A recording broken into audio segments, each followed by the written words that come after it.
Welcome, everybody, to a very special session today in honor of the Reverend Dr. John S. Walker, who worked in the Department of Psychiatry and was an amazing human being who you'll learn a little bit about today. I'm Caroline Nestro, and up until this past April, I was working in the Department of Psychiatry, where I was fortunate enough to work with the Reverend Dr. John S. Walker. Today, we're going to be talking about his interest in Black classical music. And he was a longtime music host and commentator on WRUR in Rochester. And the music you just heard was his theme song for that show. For any of you who used to listen, I'm sure that that music evoked his voice and everything that we learned from him from that program. Let's see.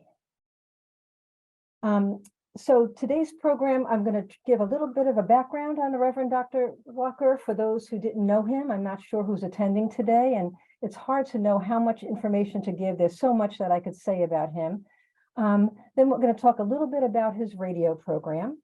And then we have about 3 hours of video of interviewing him about Black classical music. And Brian Chang, who is our AV person, he edited 3 clips from that interview that we'll be playing today. Then we're going to hear a few words from Talik's co-workers, Dr. Walker's co-workers. And then there's going to be another clip, an interview with Talik by Amen Patah. And that was Talik's guidance for the University of Rochester and the University of Rochester Medical Center. And then we'll have a closing by Talik Abdul-Bashir. And what I should have said initially was that I will be referring to the Reverend Dr. John S. Walker from here on out as Talik Abdul-Bashir. That was his African name and the name that he used for his radio program, and the name that many of us first came to know him by. I want to play next just an audio clip of how he used to open his program. So you would hear that music first, and then you would hear this.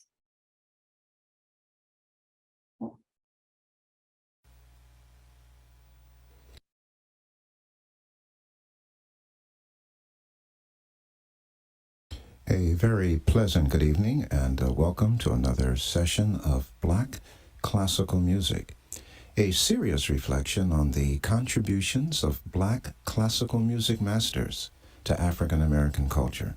My name is Talik Abdul-Bashir, your music host commentator for this broadcast. I would like to invite all of you to please stay tuned. We are here until 12 o'clock midnight and playing the very best that there is in serious Black music. During the first hour this evening, you'll hear from the Sonny Stitt Quartet, the Lucky Thompson Octet, the Buster Williams Quartet, the Ken McIntyre Quartet, and the Edward Wilkerson Quartet, and very likely also this hour, the Andrew Hill Ensemble. We begin our broadcast with the Wallace Roney Quintet, a recording made in the year 1990. On this recording, Mr. Roney is heard on trumpet, with Gary Thomas playing tenor saxophone. Donald Brown is the pianist. Christian McBride will be heard on bass, and Cindy Blackman will be heard on drums. From 1990, Wallace Roney, his quintet, a Charlie Parker piece. It's called Donna Lee. So we're not going to hear Donna Lee right now, but the reason I wanted to play that clip of how Talik opened his show was that, unlike many other radio shows, he told you who the personnel was going to be on the pieces you were going to hear. And that was just so helpful for those of us who were learning about Black classical music and were very interested in the artists that he played each Sunday evening. So about his show, it was every Sunday evening from 10 p.m. until 12 a.m. on WRUR. And he ran that show between 1981 and 2009. And what he told me was that it took him about 8 hours to put each show together. He only missed 2 shows in all the 28 years and 5 months that he did the program, and that was in 1994 and 1995 due to the deaths of his mother and father. So many of us listened religiously to the program and came to learn about and really love many what would have been obscure artists to us. Um, as I mentioned earlier, the program's theme song was Midnight Sun, and that was composed by Lionel Hampton and Sonny Burke in 1947. And that song will forever evoke Taliq's voice and his program for many of us. And I'm channeling Taliq here by adding in Johnny Mercer wrote the lyrics to that song, and there was a great Ella Fitzgerald version of it as well. So Taliq's voice was just beautiful. And in listening to that program every Sunday evening, you just got to know that voice very well. So in 2007, in the Department of Psychiatry, when I was in a meeting, I heard that voice. And people were referring to this man as the Reverend Dr. John S. Walker. And of course, I knew it was Taliq Abdul-Bashir because his voice is unmistakable. And from that moment, we became even different kinds of co-workers because we really both loved Black classical music. And I got to talk with him so much about Black classical music. So that's how I first knew him. But there is a lot more to the Reverend Dr. John Walker than that, although we'll be focusing on his music here today and the interview that we had with him. I wanted to just say a little bit more about the Reverend Walker or Taliq for those of you who may not know him. He was born on November 17th, 1932, into a loving and protective family in Columbus, Ohio. And he was the middle child. He had an older sister and a younger sister. After graduating high school, he worked 6 months at a government facility prior to enlisting in the United States Army at the age of 19 during the Korean War. While in the Army, he served as a machine gun section leader and a radar operator prior to his honorable discharge. Following his return to civilian status, much of his life centered on music, specifically playing the trumpet, while writing a weekly column on Black music for the Ohio Sentinel newspaper. And it was in writing that column that Taliq got to meet many jazz artists, Black classical music artists, because often they didn't have enough money, he told me, to get back to New York City. If they were coming from the West Coast or from Chicago, they would stop at Columbus and wait for their paycheck to come in so that they can get home. So he got to meet and interview many jazz artists. In 1959, he became a Christian and joined Trinity Missionary Baptist Church in Columbus, where he started his journey into the ministry. It was at this time he applied to and was accepted into Morris College, a small private HBCU in Sumter, South Carolina, in 1963, where he majored in theology, history, and language. After graduating, number one in his class from Morris College in 1966, he attended Colgate Rochester Divinity School here in Rochester, New York, and lucky for us that he did. While at Colgate, Dr. Walker co-led an 18-day sit-in, locking down the school until demands for Black faculty and trustees and a Black church studies program were addressed. He and the other 13 students received death threats and threats of explosion while holding steadfast to their demands. Their bravery paved the way for change, including course requirements in Black church studies, women in ministry, and LGBTQ+ rights today. The successful sit-in also led to the current annual Dr. Martin Luther King Jr. citywide celebration. After graduating from Colgate in 1969, he attended Syracuse University, where he received a Ph.D. in literature. He went on to become the director. He taught at many universities, including Pittsburgh Theological Seminary, Colgate Rochester Divinity School for a year, Nazareth College. He taught at Monroe Community College for, I think, about 28 years. Then in 1978, he became the director of the Baden Street Settlement House Counseling Center and the director of the Seventh Step Foundation, and worked tirelessly with the FIGHT organization that was Freedom, Integration, God, Honor Today, where he was mentored by Minister Franklin Florence. And for those of you who maybe watched July 64 earlier this week, Minister Franklin Florence was in that film, and the FIGHT organization was mentioned in that film. Dr. Walker also served as an executive director of the Big Brothers and Big Sisters program in the mid-'80s In 1989, he accepted the senior pastor role at Christian Friendship Missionary Baptist Church in Henrietta. I do want to just mention some of the successful outreach ministries that he led, including one with Henrietta Corrections Facility. He founded the Adolescent Pregnancy Program, the Rochester Anti-Apartheid Program, Palestinian Resettlement Committee, Malawian Hunger Project, Swaziland Hunger Project, and the Freedom and Justice Program of South Africa. He was just an amazing human being who has done so much for humanity. So we got to know him in 2007 when he joined the Department of Psychiatry. And he has mentored so many of us in the department over those years, and has done some great work with us and really bringing us together with the community. Let's see. I'm going to move us along here. So he called the music Black classical music, and why not call it jazz? Well, what he told us in the interview and what he's told many people was that he acknowledges that Jimmy Heath, who was a tenor sax player, and Rahsaan Roland Kirk, who played many different saxes and flute, he credits them for creating the term Black classical music. The term jazz comes from jas, which was music played in brothels and was considered morally unkempt.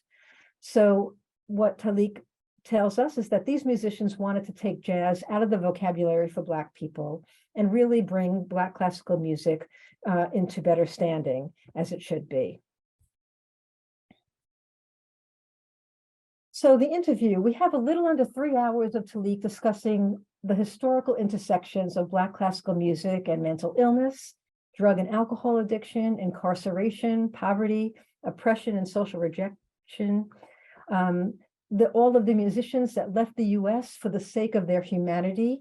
What he tells us in this interview is that here in the United States, they were still considered minstrels, but over in Europe, they were just lauded as the professionals and musicians that they were. But he also talked about the grief and loss and the intersection with Black classical music and the intersections with the Black church. He also emphasized the beauty, creativity, resiliency, political resistance, and inspiration of the music and the musicians. So this first clip is going to be about Black classical music as catharsis for many and most of the Black classical musicians. So we'll go to clip number 1 and from our interview with Talik Abdul-Bashir. Brian?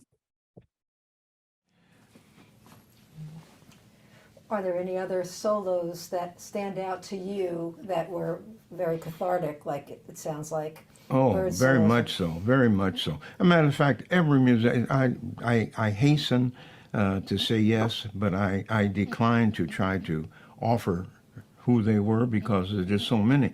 But my favorite musician, if I can use that term, the one that appealed to me, really, you could really feel the incarceration that he went through. You can really feel the social rejection that he went through. That would be Gene Ammons. And if we had the recording, Blue Note, another Blue Note recording. This was on Prestige. Recorded in 1958. The recording session was called Blue Jean, but the tune that I am referring to is Hip Tip, written by pianist Mal Waldron, and it's shared. You can just feel the empathy going from one musician to another. And that's all it is. You tell the story through your horn, and the other musician in the front line picks it up, tells his story, and then another one tells his story. That's how it goes.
Beautiful editing by Brian Chang. Thank you, Brian.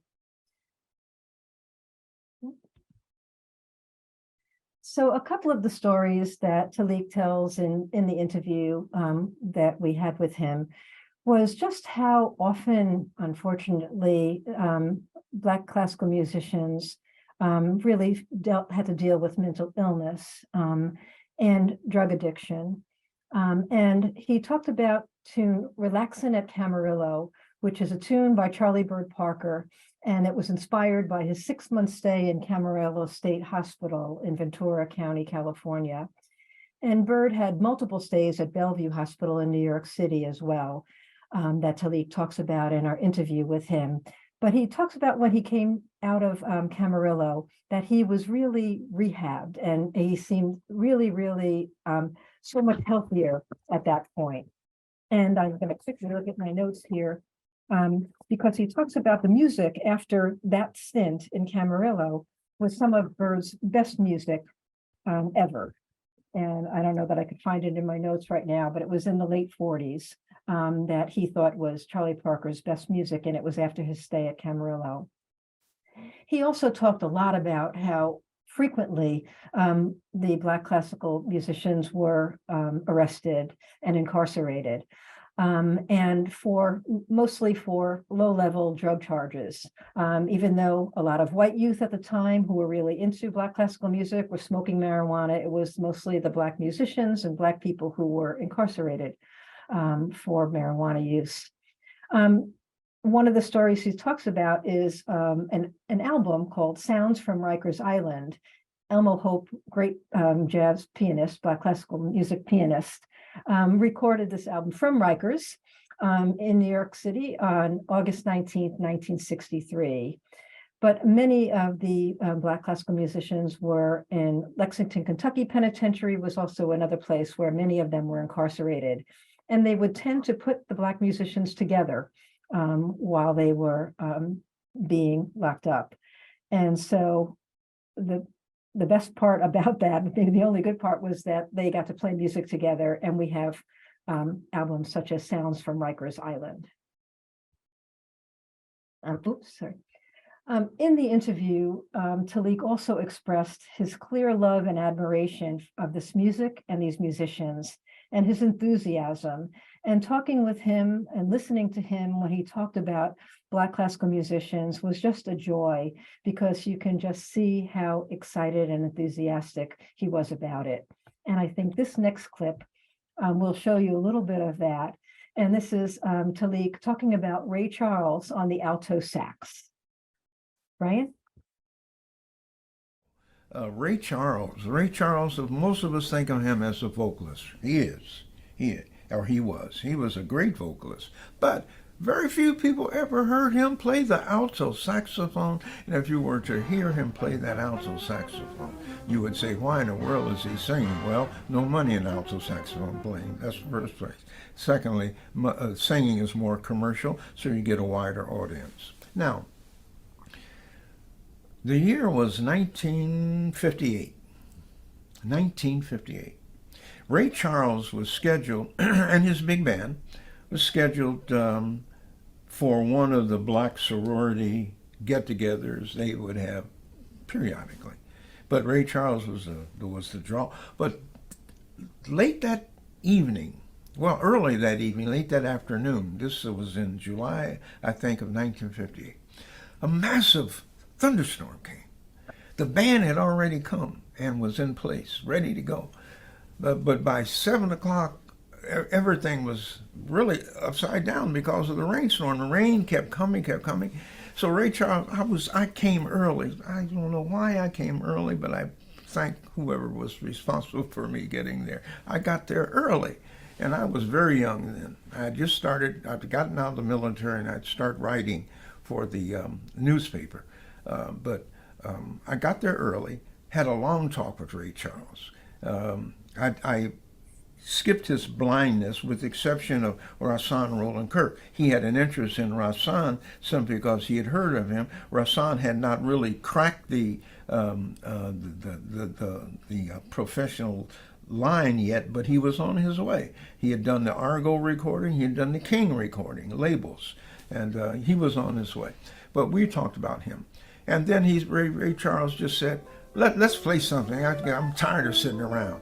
And he did. And when he had Marcus Belgrave on trumpet, and man, oh, they really knocked me out. The tune, I'll never forget it, the first tune that they played was Scrapple from the Apple, Charlie Parker's tune.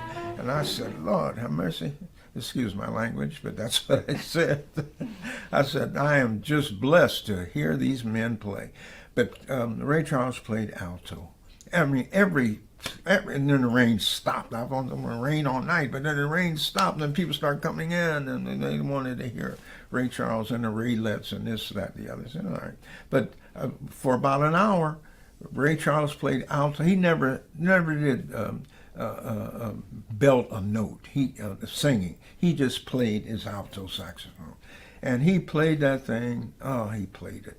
And I asked him. I said, why don't you record on this? And do you know that right after that, in 1959, he and Milt Jackson recorded Soul Brothers on the Atlantic label, and it went. It was highly distributed, and I was on it. That's when he introduced David Newman. I can't recall David Newman being with the band in 1958, but he, according to what I've read thus far, he joined the band around 1957. But nonetheless, that music was just outstanding.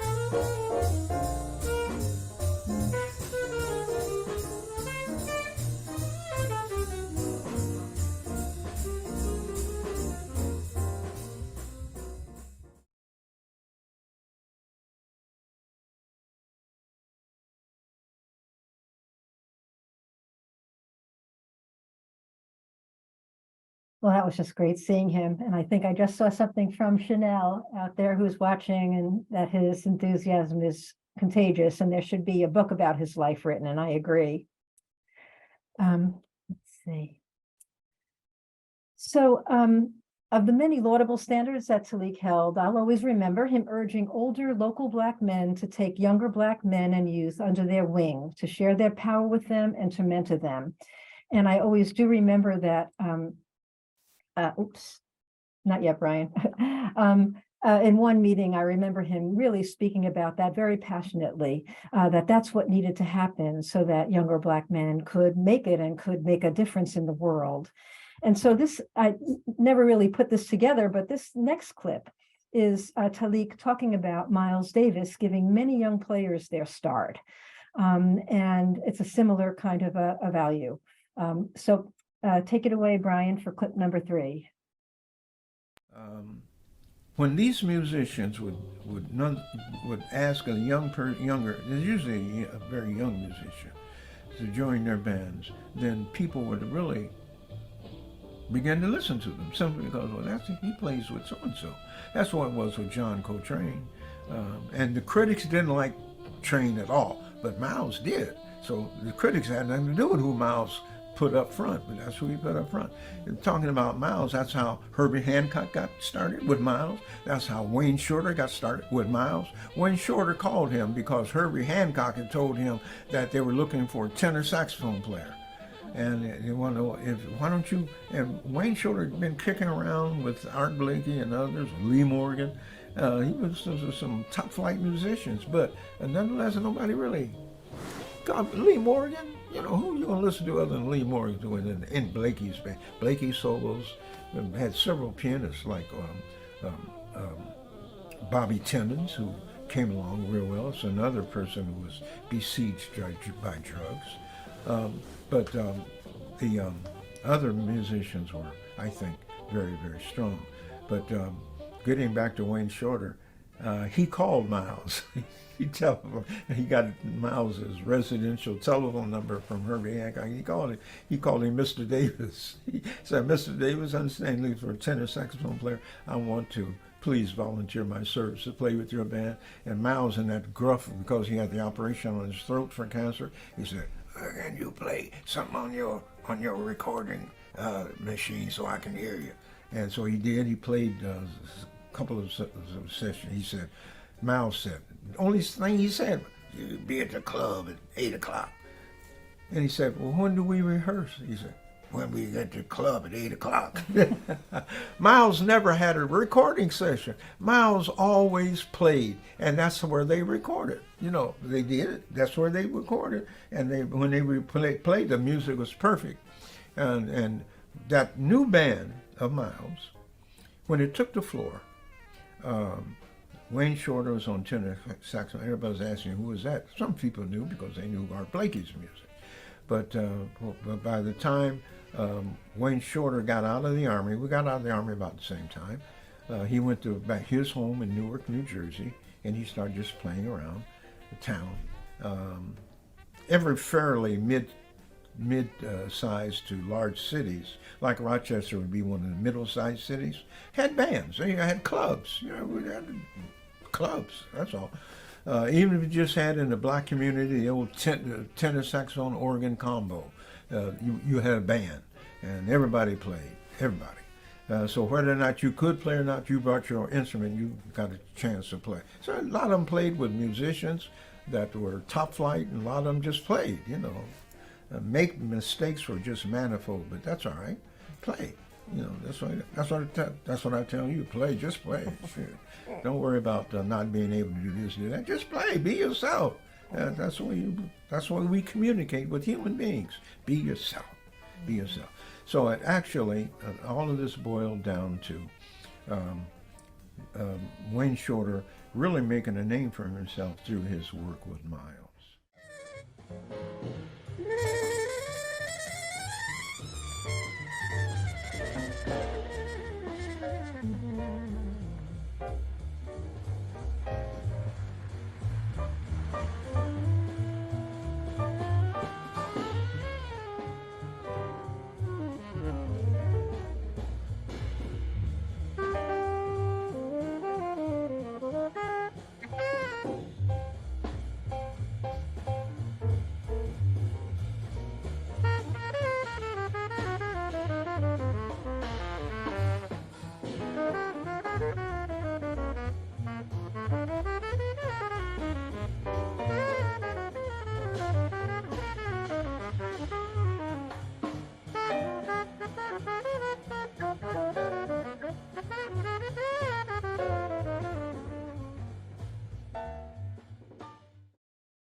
Another great clip. Thanks, Brian. So you're getting a taste, for those of you who didn't know Talik or the Reverend Dr. John Walker, you're getting a taste of who he was. So many of us really feel so fortunate that our paths crossed with him. And there's just a few words here from some of our coworkers. One of our coworkers, Zena Schuber, what she had to say was, what I personally will always hold in my heart is his eternal optimism. No matter what obstacle may be in our way, he always reminds us to carry on. I love that. He reminds us that tomorrow is always another day and moving forward is always an option. Also from a coworker, Amanda Lai, Dr. John Walker's passing was a loss of an advocate, a historian, a friend, and a leader. Dr. Walker was also a mentor to many of those in the community, including myself. He always wanted to see you become the best version of yourself and would stop whatever he was doing to give guidance to students. Now we'll hear a few words from Mary Jo Newcomb, who also had the good fortune of working with Dr. Walker. Mary Jo?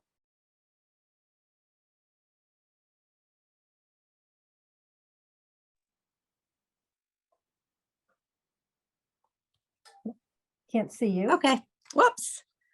Hi, I just want to say, when I first met Dr. Walker, working in the Office of Mental Health Promotion, he had so many different names: Reverend Walker, Dr. Walker, you called him Talik. I asked him, what would you like me to call you? And he said, you can call me Denzel. So I always called him Denzel. I just loved his sense of humor. He was so brilliant, but he was the most unpretentious person I think I have ever known. And I had snippets of time with him at work, which I will always treasure and I'm forever grateful for. I do have some sadness, though, because as somebody that's interested in the history of the civil rights movement, and as somebody whose husband has a deep love of Black classical music, I always wanted to have he and his wife over for dinner, and I never did. And so I'm sure many other people share in the sadness that we don't have him around longer. There's many lessons that I learned from him, but I think the one that strikes me right now is that relevance doesn't end as we age. And I feel like Dr. Walker's life really is a personification of that. So thank you, Denzel. Thank you, Mary Jo. Appreciate that. So for those of you who are now getting to know Talik, or the Reverend Dr. John Walker, or Denzel, as he would joke with us that people used to mistake him for, Denzel Washington, this clip number 4 will really show you a little bit more about Talik's wisdom and how readily he shared it, and more of who he was. So this, let me say a little bit more about clip number 4. This is from a coworker, Amen Patah, who I hope is watching today, who interviewed Talik for when we were starting the new community division in the Department of Psychiatry. And Amen was asking Talik what direction he thought the department and the URMC and the U of R needed to go. So here's clip number 4. So given this is a new division, what would you like to see in our mission? What positive changes you would hope for as we do this? Education, Black education really does need to be placed as a #1 problem. I think number 2 is our health. Number 3 would be restoring those positive aspects of family that we once had. When I was teaching, I created, I don't want to call it a model, I'll call it a scheme, but I created a scheme. I called it a tri-dynamic praxis, which meant the spirituality, the community, and the family, the tri-dynamic praxis. That was what was attempted to be destroyed during the period of slavery. But if you lose just one of those elements, then you're not going to be as stable as you would want. You have to reclaim and retain spirituality. You have to reclaim and retain the proper understanding of family as well as community. Once you lose those, you're gone. You're a person, like Orlando Patterson said, that has you're natally alienated, meaning from birth you don't know who you are. And once you don't know who you are, then you have to depend upon others to define who you are. And others who define who you are defining who you are from their perspective, and certainly not your own. Another thing I would like to see a continued outburst of young white attitude against the traditional historic ways that people of color have been treated. I think one of the things that we have to recognize that if this institution is going to continue to be a part of change, then white people who are part of the solidarity of institutions such as this must be certainly visible in that aspect, because we need to have resources that are shared, we need to have wealth that is shared, we need to have technology that is shared, we need to have many of the things that the community on this side of the river has always had, this prioritized privilege that they've always had, that has to be shared. If not, you continue to have a buildup of poverty, and you don't need to build up on this side. They got enough as it is. All we got to do is continue to promulgate what they have promulgated, that is oppression and everything else that tends to be a retarding factor for the social development, the spiritual development, the economic development, the educational development of poor communities. You can't have you just can't have poverty enmeshed the way it is in this country. This is still the richest country in the world. And yet no other nation in the world has this level of impoverishment that we have here. Even those situations in Latin America, Central America, South America, no, they don't have poverty like it's had here. Because when you deal only with your own, you don't have it. You have it really when you're dealing with people who are not your own, and people who have always been able to take advantage of what you can give through your own oppression. Yeah, they tried to translate the music of Duke Ellington and Cab Calloway and others in the big band era by saying it was happy music. It wasn't happy music. They just didn't know what was really at the core of that music. Just like today, hip hop. They don't know what's at the core of it. What's at the core of it is resistance. Resistance. And that's all that, although it's been somewhat subterfuge in the history of black music, but music, poetry, all of the arts, literature. When you produce a Richard Wright, you're not producing a black communist, you're producing a black writer. Ralph Ellison, James Baldwin, right down the line to today. People who are angry, people who are really upset at the system, because through education they learn that it has been the system that has been in charge of poor people rather than the people themselves.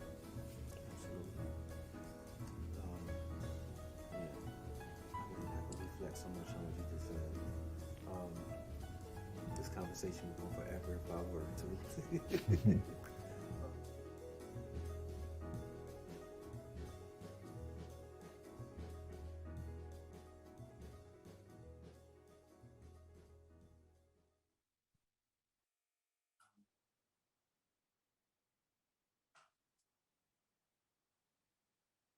That was a beautiful clip, Amen. And I didn't realize this was going to be a webinar. I thought maybe we would all get to talk about this. And I know, Amen, I just saw that you put some words in the chat. And I wish you could join us now and talk a little bit more about this clip. Not sure if that can happen in the midst of the webinar, but thank you so much. So I think for those of you who don't know Taliq Abdul-Bashir or the Reverend Dr. John Walker, you really are getting to know him now, and you can see why we are paying tribute to him today and how we want to carry on his legacy.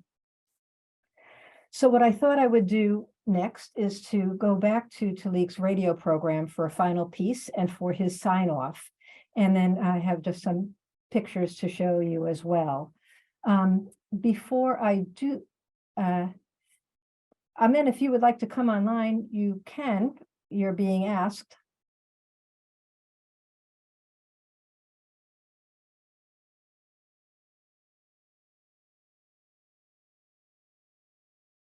Okay, so I think we're going to let Amen into the webinar so that he could say a few things.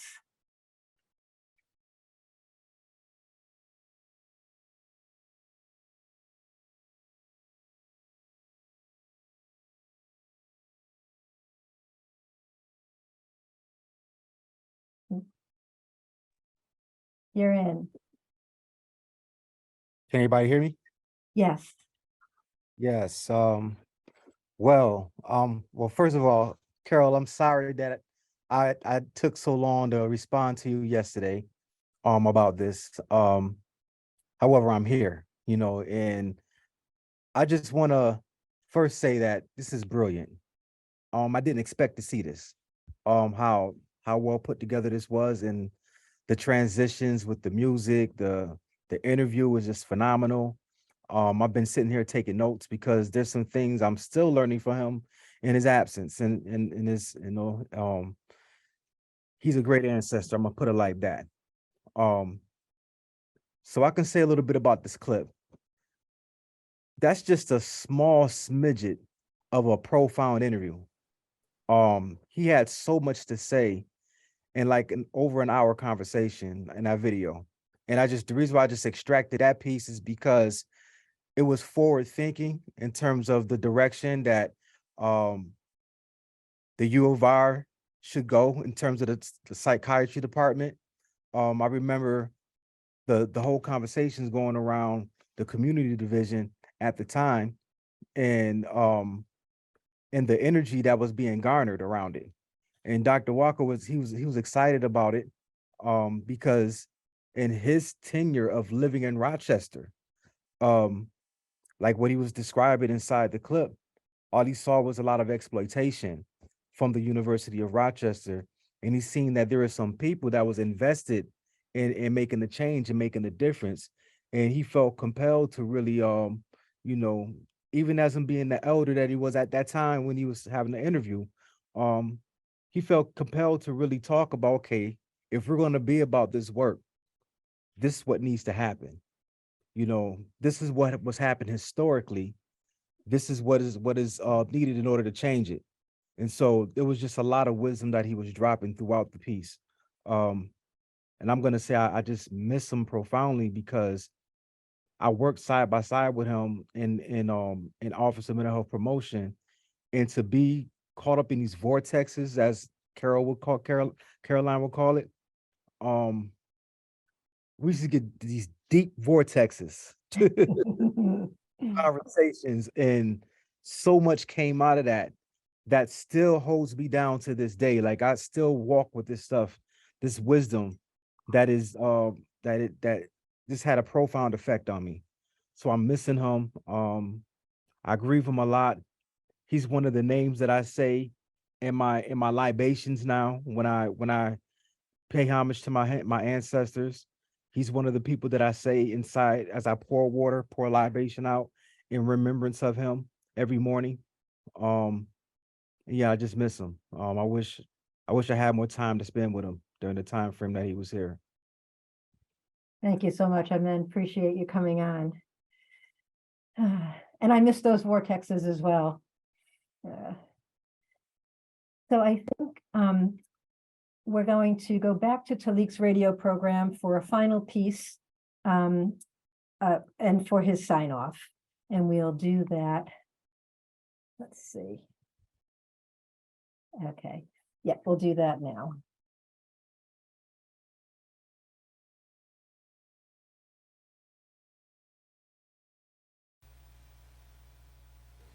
A very pleasant good evening and welcome. Oops, sorry. Oh, gracious, what spiritual music. I think that's one of the things we have to always recognize, that there is a great deal of spirituality within the creativity of music, and certainly what Charlie Parker brought to the fore, symbolic of that. Ornithology, or I think defined properly from that science, bird study. Exactly. Charlie Parker, his quintet. Bird on alto saxophone, Miles on trumpet, Al Haig at the piano, Tommy Potter, the bassist, and Max Roach on drums. December 11th, 1948. Great night for great music.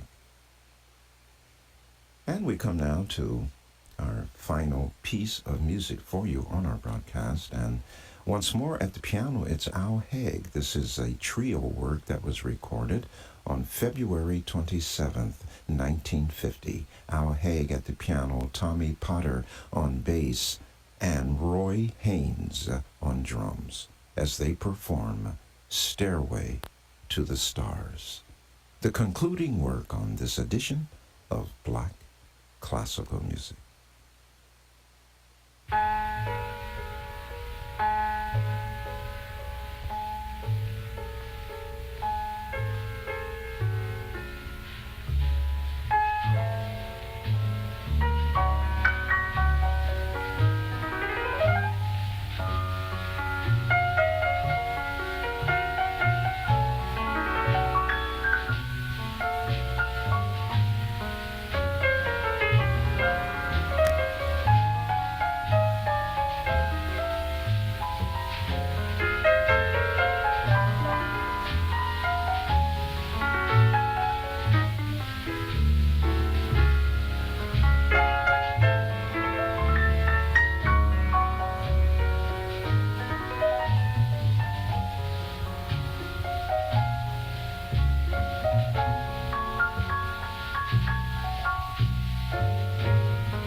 And that's going to be our broadcast for the night. My name is Talik Abdu-Bashir.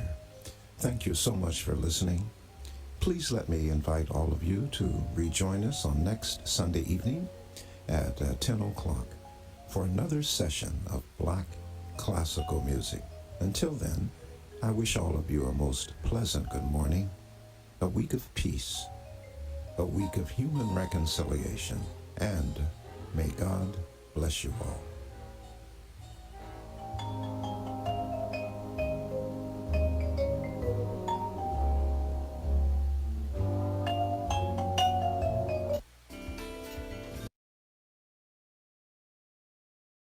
I'd like to thank you all for joining us today. This happened to have been the sunset, which many of you here in Western New York might have noticed on December 28th. That was the last day that Talik was with us. He passed that evening. So I just wanted to add that picture here. So thank you again for joining us. Are there any questions or comments? Please put them in the chat or in the Q&A.